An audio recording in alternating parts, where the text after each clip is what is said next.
सोलापूर शहरात एक मन हेलावून टाकणारी घटना घडली आहे। इथे एका 24 वर्षीय तरुणाने आपल्या राहत्या घरात आयुष्याचा शेवट केला आहे। माहेरी गेलेली पत्नी पुन्हा नांदायला येत नसल्याच्या कारणातून तरुणाने आत्महत्या केल्याची माहिती समोर आली आहे। आत्महत्या करण्यापूर्वी त्याने व्हिडिओ शूट केला।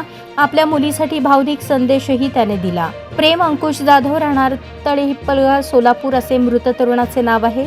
वर्षभरापूर्वी त्याने प्रेम विवाह केला होता। संसाराचा गाडा सुरळीत असताना 2 महिन्यांपूर्वी त्याला मुलगी झाली। बाळंतपणासाठी पत्नी माहेरी गेली, मात्र 2 महिने उलटूनही पत्नी पुन्हा नांदायला येण्यास तयार नव्हती।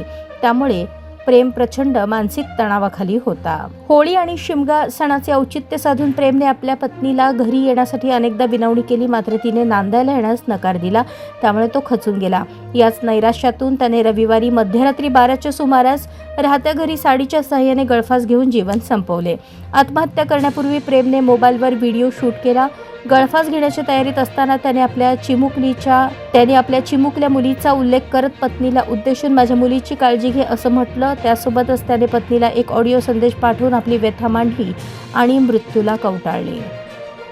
हा आपला हक्काचा चॅनल एजी न्यूज संपादक अंबादास गज्जर या यूट्यूब चॅनलला लाईक करा, शेअर करा, सबस्क्राईब करा।